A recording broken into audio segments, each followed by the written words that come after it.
Good morning from Central News. Ronnie Barker, one of television's all-time great entertainers who died last year, has left his family a heartbreaking dilemma. He's left his fugitive son more than £90,000 in his will. It's not known whether Adam Barker will be entitled to his inheritance because he's on the run from police over child pornography allegations. Christopher Peacock reports. Ronnie Barker, who lived near Chipping Norton in Oxfordshire, died last October at the age of 76. He was said to be shattered by his younger son's arrest as a child porn suspect. But he's left him £91,000 in his will, and that leaves a dilemma over whether he is still entitled to the inheritance. Adam Barker fled to France after he was arrested over allegations that he accessed child pornography sites. His computer was seized, and it's claimed graphic images of children were discovered.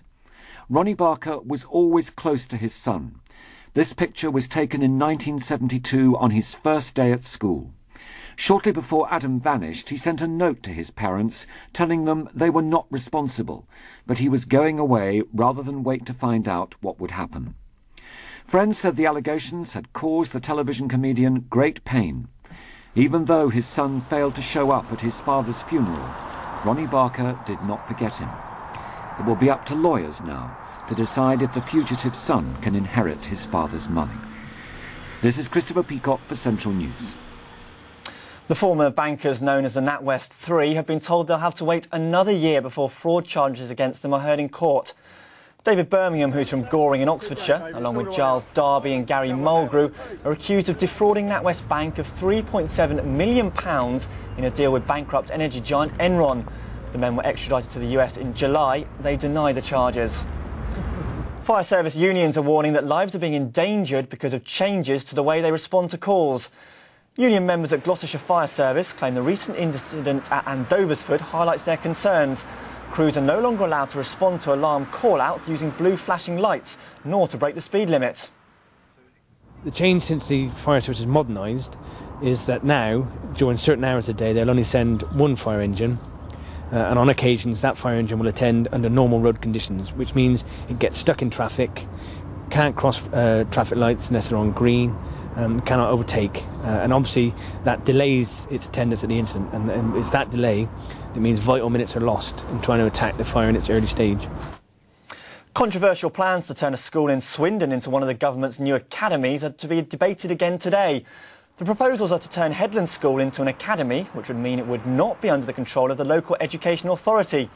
Instead, it would be governed by a Christian charity and local business Honda. Today will be the last chance for the public to have their say.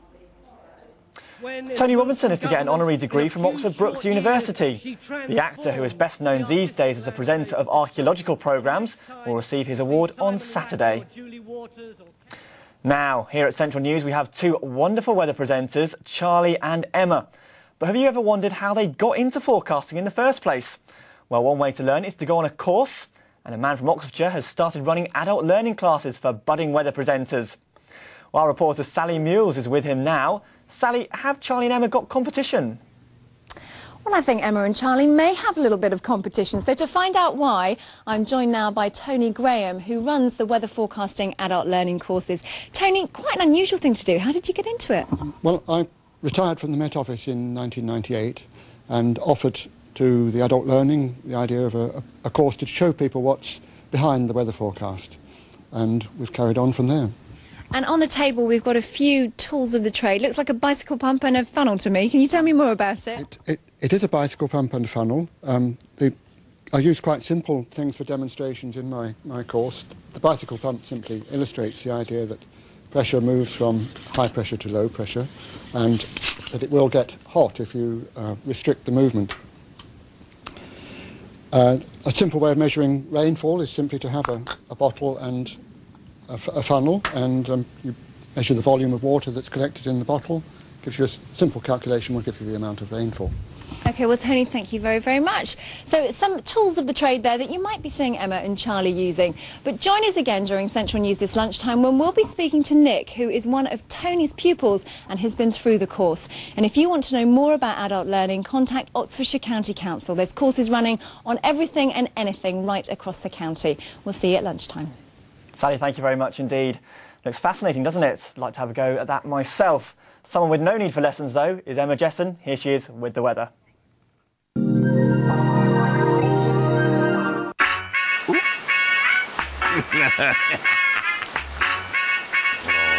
Central Weather with the new BMIBaby.com credit card.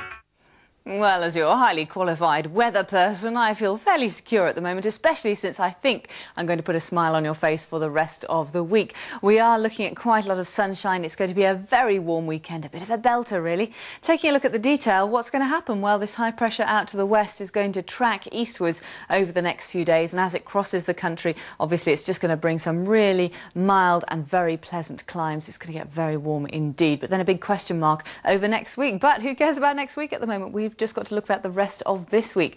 For the rest of today then, fairly decent temperatures. 20 is 68 Fahrenheit, so feeling quite pleasant out there. Sort of sunny spells rather than unbroken sun. The sort of pattern we're looking at over the next few days is going to be bright days and clear, chilly nights, and so tonight temperatures will dip to around about 9 at lowest. And then as we head into tomorrow, bright start to the day, quite a bit of sunshine, a little bit more cloud by the afternoon. That's really the way things are going to go for the next few days. 21 is 70 Fahrenheit, very warm as I say, 24, 75 on Sunday. And then for next Monday, well, a frontal system possibly coming in from the west, but as I say, big question mark over that right now. Bye-bye. Central Weather with the new BMIBaby.com credit card. Always a true professional, isn't she? Well, that's all from Central News for now. Join us for our main programme, Central News at 6 tonight, when we'll be looking at a 12-foot sunflower. Take a look at that, 6 o'clock tonight. From me, though, have a very good morning.